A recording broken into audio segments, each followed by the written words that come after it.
Ina kyogamba yeggwanga kulwagida live agida live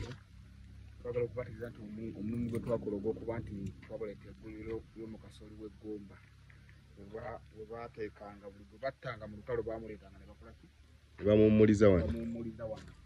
so omulimu gwe twakola ebyo ne bibala ebyavaamu so taano mu mbeera yonna yonna era oba olina okubako kyogera eri eggwanga nange njogereko eggwanga ogerako eri eggwanga eggwanga mu lutalo olwaliwo olwaleeta abakulembeze olwa 4 paka 46 lwafiirwamu bannaffe bangi nnyo abattibwa nga baleetebwa wano mu kino ekifo kyennyini. Omulundi ogwasooka twakola interview yasooka twayita wali nga tusagula kisiko eno nayali ttale ettale lino eryaliwo ne tukubira omulanga gavumenti ne tukaabira buli omu gye baalabiraga nti aka tugere tukyuseeko tugenza okudda ng'ekifaananyi kitunula bweki kulwagida live ngaffe abaaliwo omulundi guli ogwasooka amaka amazeemu nabisobozesa era ne tujja ne tuddamu tulaba omulundi guno ogwokubira ensonga nga bwetuuse. Twebaza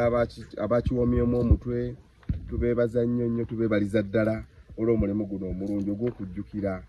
abantu baffe abafiira mu lutalo lwa 41 paka 46. Lino omukulu w'ebbendobendo naye abaddewo ng'omujulizi. Ekintu kino kyaggulwawo ng'ennaku z'omwezi 9 omwezi guno gwennyini ogw'omukaaga nga kyakulirwa His Excellency the President of Uganda Waike Museveni Tibuhaburwa era yayisinziira wano n'aggulawo limbo eno ey'abakulu abafiira mu kakko kano.